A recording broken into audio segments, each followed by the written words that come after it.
આપણે કોઈ પણ પ્રોસેસ કરીએ તો આપણે બહુ ઇઝી લાગે કે અહીંયા મેં ક્લિક કર્યું, યુટ્યુબ ઓપન થઈ ગયું, એમાં સર્ચ થઈ ગયું.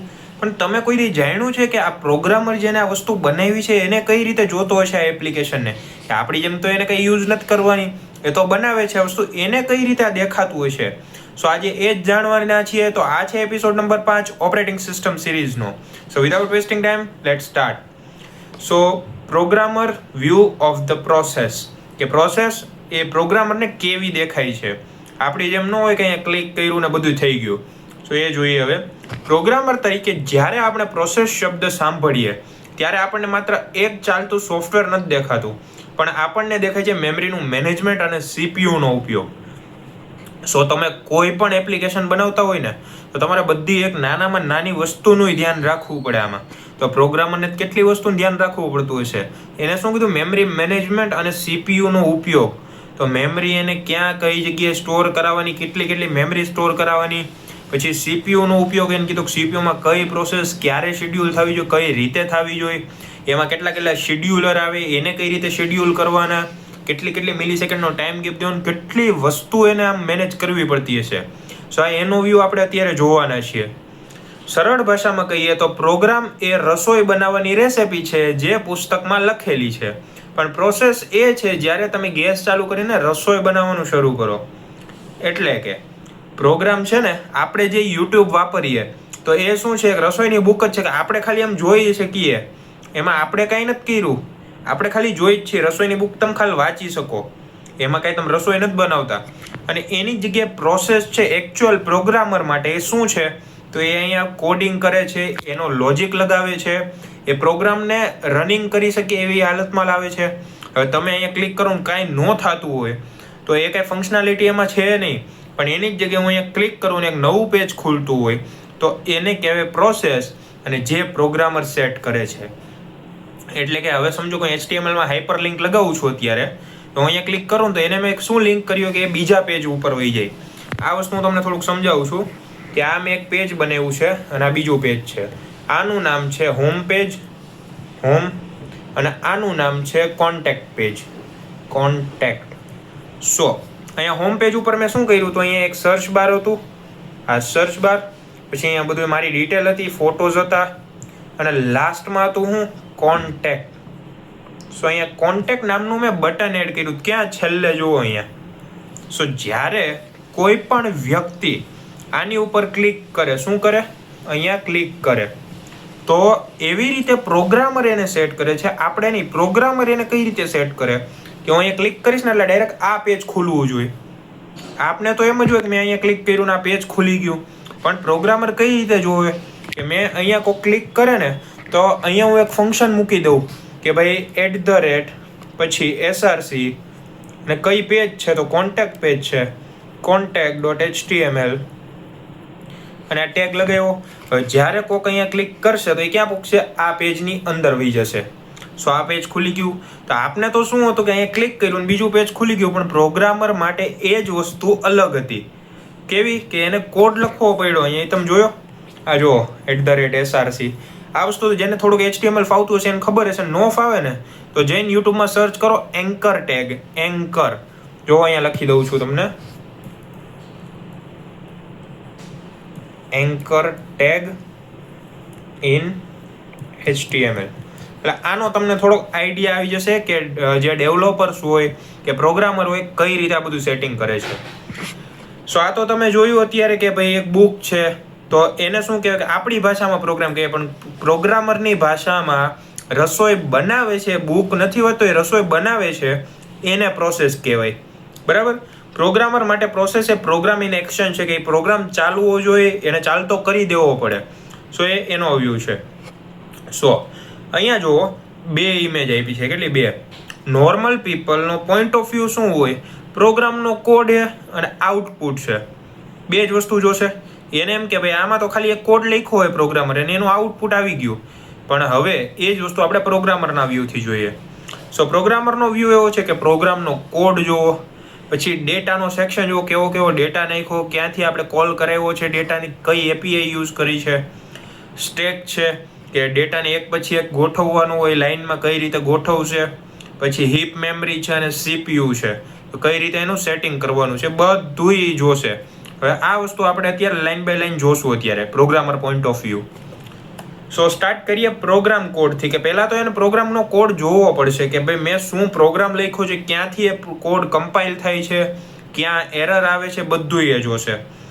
સો પ્રોગ્રામ કોડ આ પ્રોસેસનો એ ભાગ છે જ્યાં તમારો આખો કમ્પાઇલ કોડ સ્ટોર થયેલો હોય છે, કે તમે જે કોડ લખ્યો છે એ કમ્પાઇલ થઈને પછી જેનું આઉટપુટ આવે છે એના માટે જે કમ્પાઇલેશન થાય ને વચ્ચે, કે ચકાસે કે આ કોડ બરાબર લખાણો છે તો એનું આઉટપુટ આપો, નકર આને પાછો વાળી દો. હવે આ વસ્તુ હું તમને હજી વિઝ્યુઅલી સમજાવું, કે સમજો કે મેં અહીંયા એવું કંઈક લખ્યું છે, હું સી લેંગ્વેજ લખું છું. ચાલો આપણે પહેલાં ચાલી ગયું છે એટલે આઈડીઓ હોવો જોઈએ, ન હોય તો થોડુંક જોઈ લ્યો એને.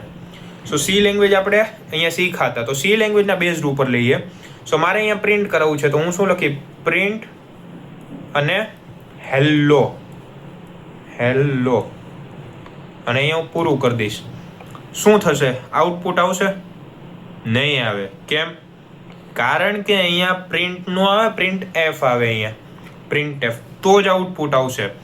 હવે તમે એમ વિચારો કે અહીંયા મેં એફ નથી લખ્યો અત્યારે, આ હું ભૂસી નાખું છું અને અહીંયા પ્રિન્ટ જ છે ખાલી. સો કમ્પાઇલેશનમાં શું થશે, આ કોડ જ્યારે આઉટપુટ માટે આમ જશે આગળ, તો પહેલાં કમ્પાઇલ થાય, ચેક થાય, વેરીફાઈ થાય કોડ. સો અહીંયા શું થશે, કાં તો ખરું થશે કાં તો ખોટું થશે, બરાબર. સો કોડ જો સાચો હોય ક્યારે, જ્યારે પ્રિન્ટ એફ હોય ત્યારે. જો સાચો હોય તો આગળ જશે અને અહીંયા આઉટપુટ બતાવશે હેલો. અને જો કોડ ખોટો હશે, જે અત્યારે છે કયો, તો અહીંયા છે પ્રિન્ટ એફ ની કમી છે અત્યારે. સો અહીંયા ખોટું આવશે. સો એ જ કોડ પાછો જશે અને આ પેજ ઉપર આવી જશે, કમ્પાઇલ નહીં થાય અને શું બતાવશે, એરર કોડ 1, કારણ કે અહીંયા એક એરર છે. સો આવું બતાવે અને જ્યારે એ અહીંયા એફ એડ કરી દેશે, સો હવે આ જ વસ્તુ પાછી આપણે કમ્પાઇલમાં નાખશું. તો કમ્પાઇલમાં નાખ્યા પછી નીચે જશે, અહીંયા આવશે, હવે એ ખરું થશે. શું થશે? ખરું, કારણ કે કોડ સાચો છે. એ જશે આગળ અને અહીંયા પ્રિન્ટ થશે હેલો.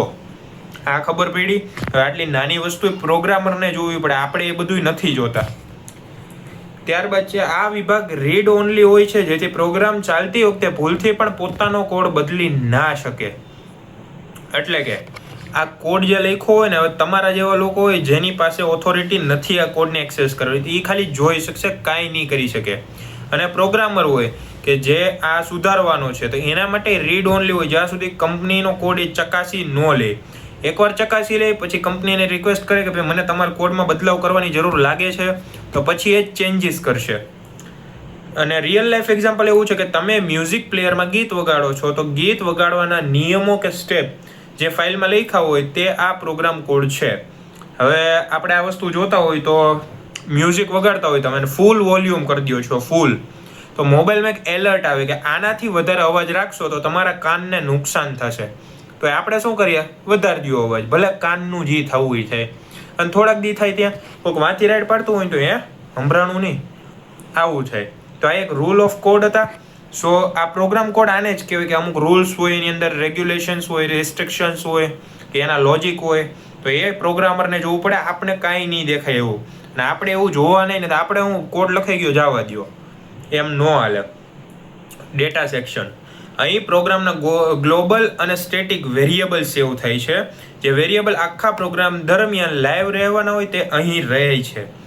એટલે કે અમુક ફંક્શન્સ નક્કી કર્યા હોય છે, અમુક ડેટા નક્કી કર્યો છે કે આ વસ્તુ અહીંયા રહેવી જોઈએ. ગ્લોબલ ને સ્ટેટિક વેરિયેબલ એ પણ નક્કી કર્યા હોય છે કે આ વેરિયેબલ ચાલવો જોઈએ કે ન ચાલવો જોઈએ, બરાબર. કે આ પ્રોગ્રામની અંદર મારા આટલા વેરિયેબલ અહીંયા યુઝ થવા જોઈએ અને આ વેરિયેબલ બીજે યુઝ ન થવા જોઈએ.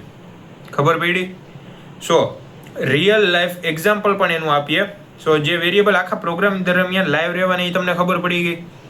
રિયલ લાઈફ એક્ઝામ્પલ, ગેમ રમતી વખતે તમારો હાઈ સ્કોર જે આખી ગેમ દરમિયાન યાદ રાખવાનું હોય તેને ડેટા સેક્શનમાં સચવાય છે. હવે આપણે ઉપર શું કીધું, ગ્લોબલ અને સ્ટેટિક વેરિયેબલ કીધું, બરાબર. સો આ વસ્તુ આપણે એક એક્ઝામ્પલથી નીચેના ડેટા સેક્શનમાં સમજીએ, બરાબર. જોઈએ નીચે શું કીધું, તો આખી ગેમ દરમિયાન યાદ રાખવાનું હોય તેને ડેટા સેક્શન કહેવાય. તો હવે આપણે જોઈએ અહીંયા શું કીધું, સ્કોર. તો સ્કોર યાદ રાખવાનો છે, પણ એવું કીધું છે કે એને કેટલા રન અલગ અલગથી બનાવ્યા એટલું યાદ રાખો. કેટલા 6 છે, કેટલા 4 છે, નથી કીધું ને. સો હવે હું તમને કહું કે સ્ટેટિક વેરિયેબલ છે ને એ આ સ્કોરને કહેશું આપણે સ્ટેટિક, કારણ કે આ મેચના એન્ડ સુધી વધતો રહેશે અથવા તો આ જ ફિક્સ ગણાશે. હવે સમજો કે 105નો રન થયો છે, સો એ તો છેલ્લે ખબર પડી જશે, એ બધા યાદ રાખશે. પણ આ જે ગ્લોબલ છે કે જેની અંદર આ 6 અને 4 આ બે જ વસ્તુ ખાલી ગણવી હોય, કેટલું યાદ રાખશો તમને? હાલો એટલું યાદ રહે કે 6 કેટલી મારી હતી, તો 4 6 મારી હતી, અને 4 કેટલા માર્યા હતા, તો 13 4 માર્યા હતા. પણ આ તમે હું છેલ્લે મેચ સુધી યાદ રાખશો? નહીં રાખો. સો અહીંયા પણ એવું જ છે કે ભાઈ તમે અહીંયા સ્કોર છે છેલ્લે યાદ રાખશો, પણ તમે કેટલા 6 કેટલા 4 માર્યા હતા કોઈ યાદ નહીં રાખે. તો પ્રોગ્રામમાં પણ સેમ એવી જ વસ્તુ હોય છે. જેમ કે હવે સમજાવું કે તમે પ્રોગ્રામમાં કઈ વસ્તુ સેવ કરી છે, તો આપણે એમ કહીએ કે તમારી ડિટેલ્સ હોય, પર્સનલ ડિટેલ, જેમ કે નેમ, પછી અહીંયા એડ્રેસ, કોન્ટેક્ટ અને સિટી. સો આ વસ્તુ તમે શું કરી સેવ, અને આ એક પ્રોગ્રામ છે. સો આની અંદર તમે આ વસ્તુ સેવ કરી, તો આ વસ્તુ તમારી છેલ્લે સુધી સેવ રહેશે, ક્યાંય નહીં જાય. સો આને શું કહેશું? સ્ટેટિક, કેમ કે આ સ્ટેટિક જ રહી છે, ક્યાંય બદલતી નથી વેલ્યુ પછી આગળ જતા. અને એના જ સામે આપણે લઈએ ગ્લોબલ. સો ગ્લોબલ કઈ રીતે લઈએ? તો ગ્લોબલ, અને નીચે એક એક્ઝામ્પલ લઈ લઈએ કે તમે આ જે પ્રોગ્રામ અત્યારે વાપરો છો, સો એ આગળ જતા એ કઈ વસ્તુ ફિક્સ નહીં રહે કે આને આજ રહે, બદલતું રહે. જેમ કે તમે ન્યૂઝ વાંચો છો, ન્યૂઝ તો રોજની રોજ ન્યૂઝ આવશે, એવું નથી કે એક ન્યૂઝ આવી બસ બંધ, આ પ્રોગ્રામ પૂરો. સો અહીંયા વેલ્યુ બદલાતી રહેશે. શું થશે? તો આજે સમજો કે આજ તારીખ છે 4/12/1919, ના 1999 રાખો, હાલો 1999. સો આ તારીખ છે તો આજની ન્યૂઝ આવી ગઈ.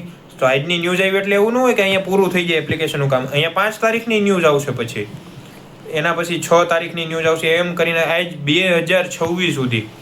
2026 આ કેટલી તારીખ છે આપણે અત્યારે ડિફાઇન નથી કરવી. આટલી તારીખ સુધી આવ્યા જ કરશે ન્યૂઝ. તો આમાં રોજ અપડેટ આવ્યા કર્યું. સ્ટેટિક શું હતું? તમારું નામ, એડ્રેસ, કોન્ટેક્ટ ઇન્ફો. તો એ એક જગ્યાએ પ્રોપર સેવ કરી દીધી કે ભાઈ આ વસ્તુ તો રહેવી જ જોઈએ ઠેઠ લગણ. અને આ ગ્લોબલ વસ્તુ છે કે રોજનું રોજ આવે, તો પ્રીવિયસ ડેટા ડિલીટ મારતું જવાનું અને નવો ડેટા લાવતું જવાનું. સો આવી રીતે કામ કરે ડેટા સેક્શન. ત્યારબાદ છે સ્ટેક, ટેમ્પરરી મેમરી. જ્યારે તમે કોઈ ફંક્શન કોલ કરો છો ત્યારે તેના લોકલ વેરિયેબલ અને રિટર્ન એડ્રેસ અહીંયા સ્ટોર થાય છે. તે LIFO, last in first out structure પર કામ કરે છે. હવે આ કઈ રીતે સમજવું આપણે? સાવ ઇઝી વેમાં સમજાવું. તમે એક વેબસાઇટ ખોલી છે. સો આ એક વેબસાઇટ છે કે જેની અંદર અહીંયા સર્ચ ઓપ્શન હતું, પછી અહીંયા થોડીક ડિટેલ હતી, અહીંયા ફોટો હતો, અને અહીંયા એક ફોર્મ આવી જાય છે. શું? ફોર્મ, જેની અંદર તમારી ડિટેલ ભરવાનું તમને કીધું છે. સો અહીંયા ડિટેલ ભરાઈ જાય પછી અહીંયા શું બટન આવશે? સબમિટ. તો આ સબમિટ બટન આવી ગયું. હવે અહીંયા એને શું કીધું? LIFO, last in first out. So functionality કઈ રીતે કામ કરે છે? સો પહેલાં તમે શું કર્યું? અહીંયા સર્ચ ઉપર ગયા. આ સમજો કે એક ડોલ છે અથવા તો એક એવું બકેટ છે કે જેની અંદર ડેટા સ્ટોર થાય. સર્ચ ઉપર ગયા, તમે શું સર્ચ કર્યું? મેં સર્ચ કર્યું કે આજનું વેધર કેવું છે. સો અહીંયા કયું વપરાણું? સર્ચ ફંક્શનાલિટી વપરાણી, સર્ચ. તો પહેલાં એ વપરાણું. પછી તમે નીચે ગયા, તમે શું કર્યું? ફોટો જોયો અને ડિટેલ્સ વાંચી એટલે રીડ મોર ઉપર તો ક્લિક કર્યું જશે. તો એના પછીની જે ફંક્શનાલિટી હતી એટલે રીડ. પછી ત્યાર પછી તમે નીચે ગયા તો તમે ફોર્મ ભર્યું. સો અહીંયા ફોર્મ ભર્યું, સો ફોર્મ. અને લાસ્ટમાં તમે સબમિટ કર્યું, તો સબમિટ. તો તમારા પ્રોગ્રામની અંદર આ બધી વસ્તુ સેવ થતી જાય. તમારી એક મેમરી હોય પ્રોગ્રામની, એ ભરાતી જાય ધીમે ધીમે, એક એક તમે પ્રોસેસ કરો ત્યારે. સો આ કેમ મેમરી આખી ફૂલ થઈ ગઈ? પણ જ્યારે હું આ એપ્લિકેશનમાંથી હું લોગ આઉટ કરી દઈશ, શું કરીશ? Log out. સો આ તમારી જે ટેમ્પરરી મેમરી હતી કે તમે ખાલી અત્યારે યુઝ કરી, આને કાંઈ સેવ નહોતી કરાવવી તમારે. સો આ આખું જે સાઈડનું તમને બકેટ દેખાય છે એ આ આખું ઉપરથી ખાલી થશે, નીચેથી નહીં થાય. કેમ ઉપરથી ખાલી થયું? કારણ કે અહીંયા એક રૂલ લાગુ પડે છે, લાસ્ટ ઇન ફર્સ્ટ આઉટ. એટલે કે જે છેલ્લા એવું એ પહેલાં બહાર નીકળે. અને આનું જ એક્ઝામ્પલ આપણે કપડાની ડોલથી આપી. કપડાની ડોલ, કે અહીંયા તમારું પહેલું કપડું પડ્યું, પછી બીજું, અહીંયા ત્રીજું અને ચોથું, 4 કપડાં પડ્યા છે. તમે શું કંઈ તળિયાના કપડાં ડાયરેક્ટ કાઢશો? પહેલાં શું કરશો? આ ઉપરનું કપડું બહાર કાઢશો, પછી નીચેનું કપડું, પછી એના નીચેનું, પછી એના નીચેનું. બરાબર? સો આને જ કહેવાય લીફો. એટલે આવી રીતે ડેટા સ્ટોર થાય ટેમ્પરરી ટાઈમ માટે, જે તમે વર્ક કરો છો. ત્યારબાદ છે હીપ મેમરી. જ્યારે પ્રોગ્રામર રન ટાઈમ પર મેમરી માગે ત્યારે તેને હીપમાંથી મળે છે. એક્ઝામ્પલ, સીમાં મેમરી અલોકેશન. આ નો જોયું ને તો સી લેંગ્વેજની સિરીઝ જોઈ લેજો, ડાયનેમિક અલોકેશન એપિસોડ છે. સો અથવા જાવા C++માં ન્યૂ કીવર્ડ દ્વારા ત્યારે તે હીપ મેમરી મળે છે. હવે આ કઈ રીતે હું કહું? આનું એક્ઝામ્પલ હું તમને રેમ ઉપરથી આપું, મોબાઈલની રેમ ઉપરથી. જેમ કે તમારા મોબાઈલની રેમ છે 1 GB. મોબાઈલ ચાલુ કર્યો એની યારે 200 MB તો તમારી ખાલી મોબાઈલની પ્રોસેસુએ લઈ લીધું, બધી જે બેકગ્રાઉન્ડમાં ચાલે છે. હવે તમારી પાસે કેટલી જગ્યા વધી આ 800 MBની. સો આ 800 MBની જગ્યા થઈ ગઈ. 800 MBની અંદર તમારે બધું સંભાળવાનું છે. તો એક હીપ મેમરી મળશે. 800 MBની હીપ મેમરી મળી તમને, કે આમાંથી તમે વાપરી શકશો. હવે તમે YouTube ચાલુ કર્યું, અહીંયા YouTube તો કેટલા MB ખાઈ જાય છે? હું કહું છું અહીંયા 300 MB ખાઈ YouTube. તો હવે કેટલા MB વધ્યું? 500 MB વધ્યું હોય. 500 MBની અંદર હવે અહીંયા હું એમ કહું છું PUBG છે, PUBG. સો આ કેટલી મેમરી ખાય છે? આ 250 MBની ખાઈ જાય છે, 250 MB. અને હવે લાસ્ટમાં કેટલું વધ્યું? સો હવે વધ્યું છે 250 MBની મેમરી, 250 MB. તો એ કઈ? આ લાસ્ટની ખાલી વધેલી મેમરી. એની અંદર સમજો કે હું અત્યારે Spotify ચાલુ કરી દઉં, Spotify. સો આ 250 MB આને રોકી લીધું. તો અહીંયા તમારું 1 GB આખું ભરાઈ ગયું. જેટલું કામ હતું એટલી વાર તમે કર્યું.